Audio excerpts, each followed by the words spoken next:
Good morning, everybody. My name is Pablo, for those who don't know me. And it's been a long time since I made a video, but I'm back and I'm back with announcements. Number one, in the description of this video, there's going to be a link, a Zoom link for our fellowship time. From 12:30 to 1:30, we have a little fellowship time. It gives you a little bit of time to go grab snacks, a drink, and come after. We'll see you there. Number two, we are not collecting tithes, but if you're in need, feel free to post your need and your Venmo ID in the comment section or on our Facebook. And if you're in the position to help people, please do so. Number three, for our communion, get juice or a drink, whatever you want, and a piece of bread or a cracker, whatever you feel like, and have it ready for communion time. Something exciting that happened last week. We saw an artist to play the piano. I personally really enjoyed it, and we're asking for people to do that, and we're asking for people to put their Venmo ID as well. Same, if you're in the position to help people, please do so.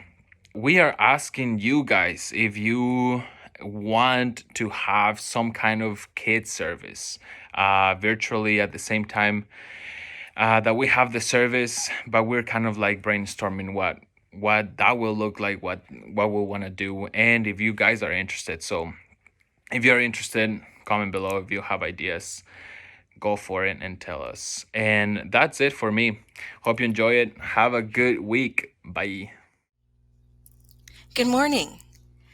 This morning I would like to share with you the poem Litany for Survival by Audre Lorde. Here's a picture of Audre Lorde, a self-described Black lesbian mother, warrior, poet. A litany for survival. For those of us who live at the shoreline, standing upon the constant edges of decision, crucial and alone, for those of us who cannot indulge the passing dreams of choice, who love in doorways coming and going, in the hours between dawns, looking inward and outward, at once before and after, seeking a now that can breed futures, like bread in our children's mouths, so their dreams will not reflect the death of ours.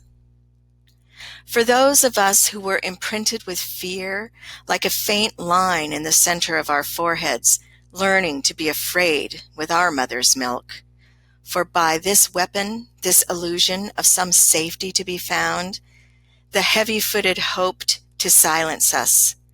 For all of us, this instant and this triumph, we were never meant to survive. And when the sun rises, we are afraid it might not remain. When the sun sets, we are afraid it might not rise in the morning. When our stomachs are full, we are afraid of indigestion. When our stomachs are empty, we are afraid we may never eat again. When we are loved, we are afraid love will vanish. When we are alone, we are afraid love will never return. And when we speak, we are afraid our words will not be heard nor welcomed. But when we are silent, we are still afraid. So it is better to speak, remembering we were never meant to survive.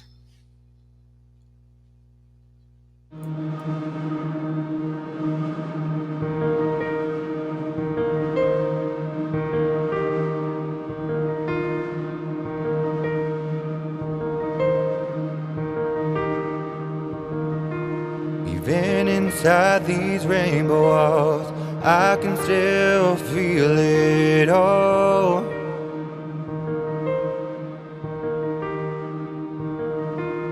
Even after all these years, I can still feel the fear.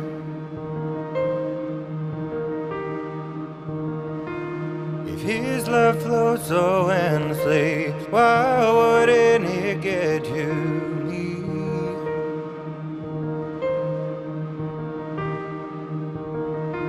And will I ever get to be wrapped in his arms, or am I unworthy? But here I am in the fourth pew in, and the preacher man says love's not a sin. I look around and see I found a place where peace and love abound. I've waited my whole life for the truth. God loves me too.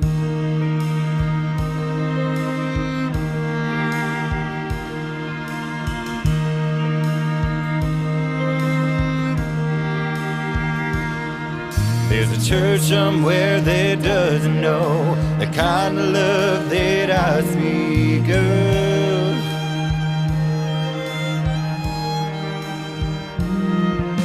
Instead of you are welcome here, they're taking lives, they're making cheese. So as I hit my knees today, I close my eyes real tight and pray that the ones like me might be okay, that hate would get out of love's way. 'Cause here I am in the fourth pew, and the preacher man says love's not a sin. I look around and see I found a place where peace and love abound. I've waited my whole life for the truth. It is true, God loves you. It don't matter if you're LGBTQ.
welcome to the weekly live cast. So happy that y'all are joining us today. And first and foremost, let me apologize if I am a sweaty mess at any point in this service. It is 109 degrees outside. Satan's sphincter is right on Santa Cruz.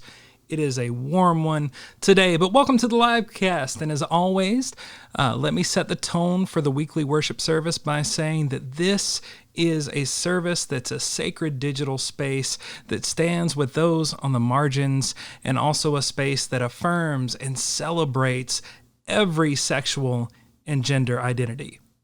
Now, before we get started, I just want to thank Brian Feldudo, and I hope I'm saying your last name correctly, Brian, for sharing that song with us. And if you missed it, I highly encourage you to come back after the live cast is over and check that song out. It was awesome. And this week, when Brian reached out and asked if we'd be willing to share that worship song, I said, of course, it's LGBT inclusive. We would love to share it. And a few messages later, I figured out who Brian is. Brian is the childhood actor, former childhood actor, that played the young gay student in School of Rock. Y'all, it was so awesome just to chat with him digitally just for a few moments. I'm hoping that I can talk Brian into being a guest for our worship service, so click like if you agree with that, because I think it would be a great idea. And Brian, once again, we can't thank you enough. That was great. That was encouraging to see people making a stand in Christendom to include the LGBT community. And speaking of sexual identity, I have a little story for y'all today. So, a few weeks back, I read a post that turned my whole world upside down. In a good way. This post was narrated, or at least written to be narrated, by a friend of a victim, and I related so much to the victim in this story that was also a hefty, masculine-looking, heavily bearded, a lot of follicular fortitude described about this person. And this person was also non-binary. And the point of the story, in short, was that non-binary people don't owe the world androgyny at all. There is no assigned aesthetic to being non-binary. Now, this was news for me, and I have been heavily involved with dialogue about social justice for years, and I discuss LGBT equality often, and our church has attended trainings on sexuality and gender inclusion yearly for years. And I had never heard any of these points before. And like many people, I erroneously assumed that being non-binary meant that one was required to present themselves in a more gender-fluid manner. Upon further investigation after the story, after some pretty direct questions to the person that posted it, I actually found out that not only do many non-binary folks present as either masculine or feminine, but many of them are sexually attracted to exclusively masculine or exclusively feminine features. Y'all, mind seriously blown. I had no idea. So this story taught me something about gender identity and sexual identity, and it also taught me something about myself. And I have something right now that I want to say publicly that some of you may already know based on a recent social media post of mine. I think it's important for y'all to know that I, Christopher Van Hall, the Reverend of Greater Purpose, am also a hefty, heavily bearded, tatted up masculine individual. Whew. Glad I got that off my chest. Whew. That was hard. I'm just kidding. No, actually, I want the world to know that I, too, am non-binary. I want to get that on a serious note. And I always have been.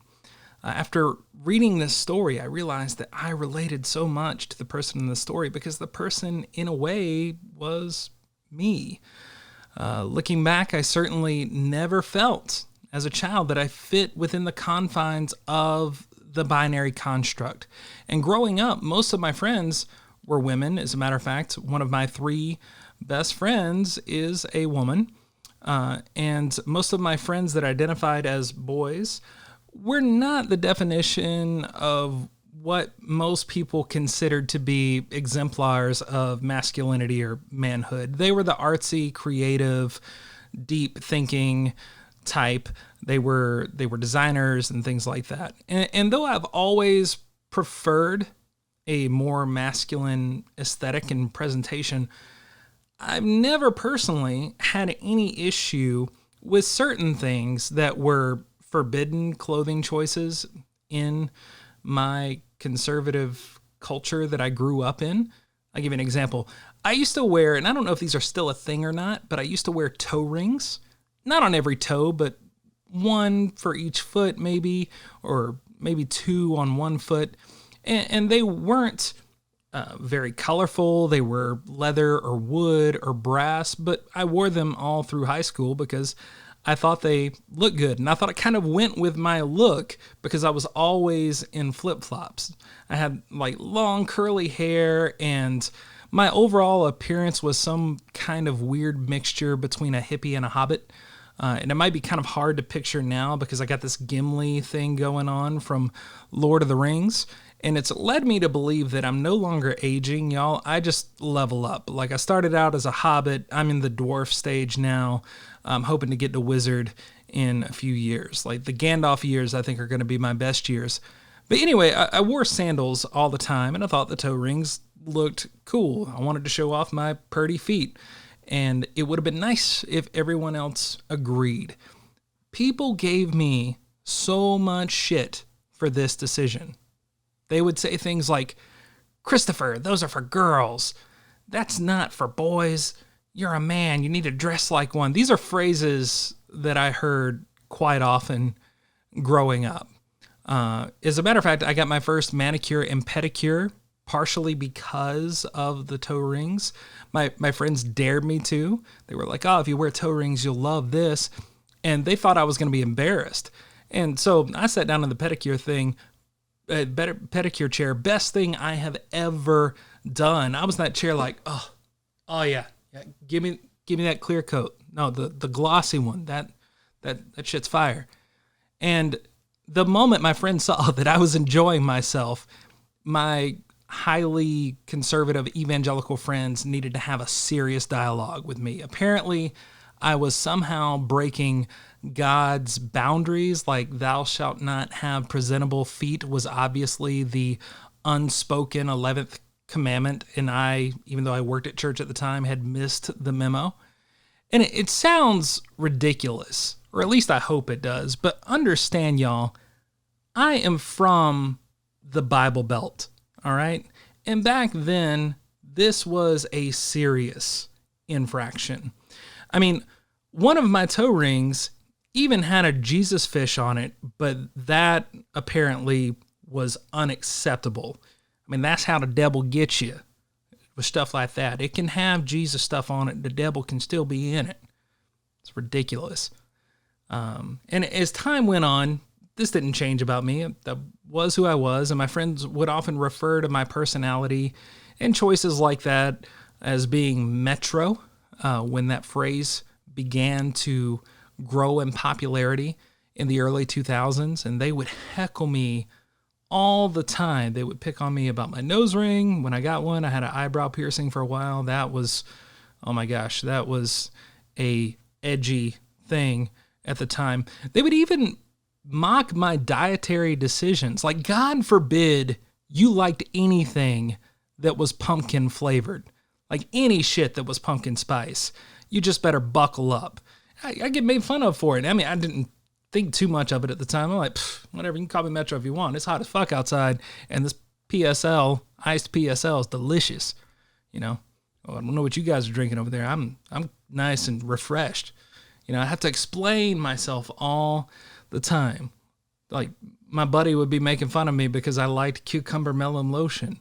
It smells good, Kyle, because it covers up the scent of your Monster energy drinks that you can sweat all the time because you drink 20 a day. There's more to life than Mountain Dew. Anyway, now, I get that these are minor grievances. These are not seriously traumatic events that happen to me. They're more annoyances. And I acknowledge that my experiences that I'm describing are nothing compared to what many people in the LGBT community have gone through, especially trans folks. So please don't hear what I'm not saying. My experience was nothing compared to what many have gone through. But I think deep down, I always knew that I just didn't fit, and I thought something was wrong with me rather than something's wrong with the system. And as my journey kind of continued, specifically my faith journey, I now can understand why certain theological discoveries meant more to me than others. For example, I can remember when I first started studying scholarly commentaries on the Bible, and I learned that in the original Hebrew language, the names for God in Genesis mean both he who creates and she who flutters. Y'all, that stuck with me. And it was this amazing revelation for me. Like, what? God doesn't have a penis? What?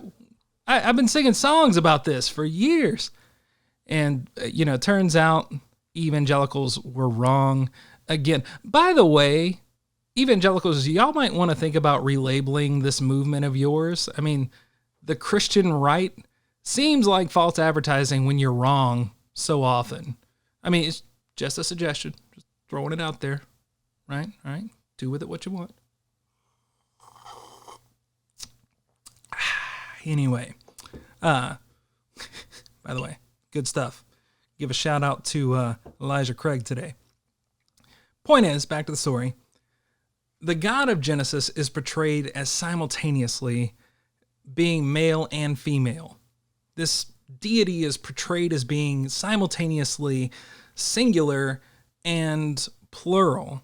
In other words, in Genesis 1, part of what makes the divine so divine is that this deity, this God, this supreme being cannot be contained within the confines of our understandings. We can't put God in a box. The God of the Israelites, the God of the Bible, is in the business of blurring the lines that we draw between ourselves, between others, and this God is also in the business of blurring the lines of what we thought we knew. Blurring the lines of what we formerly believed to be certain. And upon realizing that this God is beyond comprehension to the point that this God is depicted as being genderless, I began working this message into my sermons immediately and consistently. I intentionally, on a weekly basis, included singing feminine and gender-neutral pronouns for God by replacing the pronouns that were in hymn songs and worship tunes. Like, that was a decision we made on a consistent basis. And I was so passionate about doing this, and I think subconsciously, I was so energized by this concept because this particular revelation about God's gender identity being neutral deeply resonated with myself. It rang true for me. And hashtag spoiler alert, it rang true so much that when I wrote my book back in 2019, Reborn Again, the Easter egg in the book, and I mentioned that there is one in the book, is that the entire literary work, with the exception of quotes, is gender neutral. So, y'all, I say all that to say, I found out that I'm non-binary. I always have been. Always non-binary, always revolutionary. That's them. And at first, I was jacked about this self-discovery. It was like I had just gotten an acceptance letter to gender identity Hogwarts, and I was getting sorted into my house. I was like, badass, what's my flag? What? Oh, it's purple? Sweet. I'm an LSU fan. You know, it was exciting. But that was a fleeting sensation because immediately I had to consider what I was going to do with this realization. And I spent several days thinking about how I was going to deal with this publicly, or even if I was going to deal with this publicly.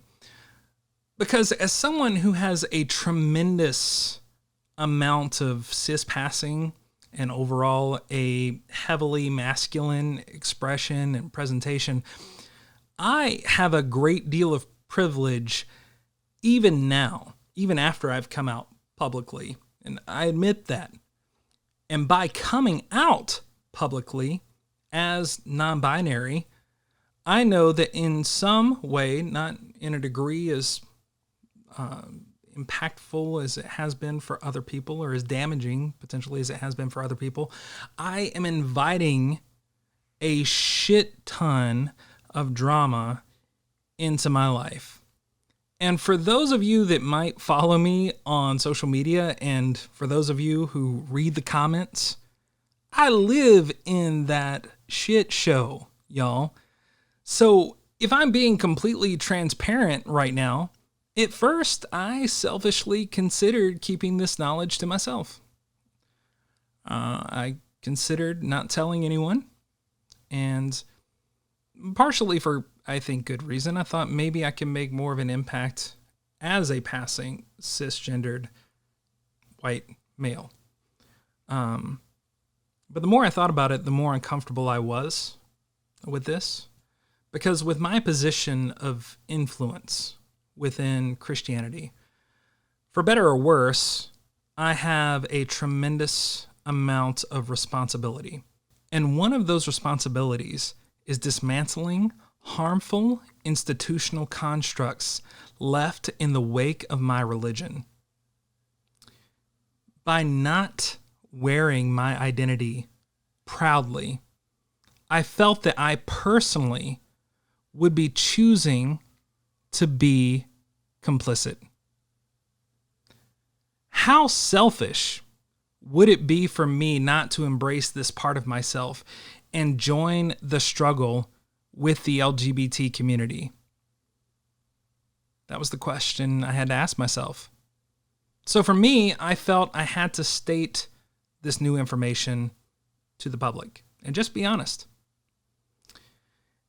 And this whole situation made me dig a little bit deeper into myself, because the hiddenness of this entire scenario had me pondering how much of our struggles and our own identity, how much of them go unnoticed and unannounced, because by making these things public, it would somehow make us vulnerable to potential attacks and or criticism. How much of me is intentionally invisible to the public because I want to keep me safe from abusive behaviors? And it turns out, as I thought about it, quite a lot. I mean, there's so many things that I am that you can't necessarily see on the surface. I have 2 autoimmune disorders, one of which is invisible. I have Crohn's. But the other is a visible skin disease that I can cover with my wardrobe. It's why you see me wear jeans all the time, even on days that are 109 degrees, because I have psoriasis on my legs. And I can cover it up with clothing, and I do this because in the past I have been mocked fiercely for my skin. I also have high-functioning autism, although the degree of functionality varies depending on who you ask. But my effort to function, for lack of a better term, and I think there are better terms, it's exhausting daily, because people often tell me that I come across as an asshole because I don't understand emotional reactions and responses, and I speak plainly. I don't yell. I just tell you what I think because that's how I communicate. There are no filters here. That doesn't mean that I'm cruel. I just say what I'm thinking. And many are shocked when I explain that I also suffer horrendous OCD and constant social anxiety disorder. It's part of the reason why you will never see me look you in the eye if I'm meeting you for the first time. It's part of the reason why at social gatherings and after church, I disappear for a little bit because I've got to go recharge. Nothing against my community. Y'all are awesome, but socializing is a heavy toll on me mentally. And since coming out as non-binary, I've already had several conversations where other people basically have insinuated that I'm probably not really non-binary. I just don't know what I'm talking about, or I'm confused. One person suggested that I was seeking attention, and another said that, you don't look binary to me. You never looked binary to me when I knew you growing up, and things like that. And these people are well-intentioned, by the way. But these aggressions and microaggressions that we all know we might face kind of keep things hidden to the public because we fear that we're not going to be accepted. So revealing our true selves to society can be a potentially dangerous undertaking. But what brings me solace and encouragement are the wise words of a spiritual guru who once said, "Never forget who you are, because the world will not. Wear it like armor, and it can never be used to hurt you." And that guru's name was Tyrion Lannister from Game of Thrones. Yes, nerddoms. It's what I do. Now, this quote means a lot for me because it does not imply, or at least it shouldn't imply, that this world won't harm us physically. It definitely can, and it often does. It means that even though those we oppose may use violence to harm us because of who we are, they can no longer leverage our identity to make us believe that we're not worth fighting for. Friends, it's time that we collectively stand proud of all that makes us uniquely us, and we must come together seeing ourselves as a beautiful contribution to a communal mosaic, this tapestry of diversity. And not simply to build a safe community, but because we outsiders are a danger to the powers that be. We are a formidable force to be reckoned with, and we outliers and underdogs need to realize that we are actually the majority. And in this broken system, many have been excluded in order to protect the power and the wealth of a few. And it's time that we address that, and how we do that is joining together hand in hand, accepting all that make us uniquely us. And when those in power see this, they will feel the trembling cadence of our united march to justice, and they will witness the sheer number of revolutionaries throughout these lands as our demands for equity crumble the walls of their money hoards, and those in power will quake in their designer shoes because it is not us who will no longer belong. We misfits will reclaim these stolen lands, and in this new world that we will build, billionaires will be the ones who no longer have a place. So church, friends, here I stand, openly and unashamed. I am an autistic, non-binary, heavyset, tatted up, foul-mouthed, sex and body positive, spiritually agnostic some days, socialistic every day, anti-racist all the way, follower of this radical Middle Eastern rabbi named Jesus, who is tired of living in a toxic world that has rigged a game where only a select few have a chance at winning. And if you feel what I feel, if you ache as I ache, and if you have ever wished as I wish, then join this movement of nonviolent resistance as often as you can and whenever you can, and stand firmly in who you are when you do. Ponder these things, and if you're ready to stand together as friends, as comrades, then I will see you all next week for more revolutionary dialogue. Grace and justice to you. On the night Jesus was betrayed, he took bread and he broke it. And he said, "This is my body broken for you. Take and eat. And as often as you do, do so in remembrance of me." And likewise, he took out the wine and he poured it for his disciples. And he said, "This is my blood poured out for you. Take and drink, and as often as you do, do so in remembrance of me." As you take of this bread and you take from this cup, know that you are love and you are meant to sow love in this broken world. Grace and peace to you. And now, may the revolution of Jesus go with you wherever it may send you. May it guide you in healing this wasteland and protect you through the storm. May it lead you through this world seeking the justice it demands for you and for others. And may it bring you home preparing to continue love's mission beyond your doors. Grace and justice to you.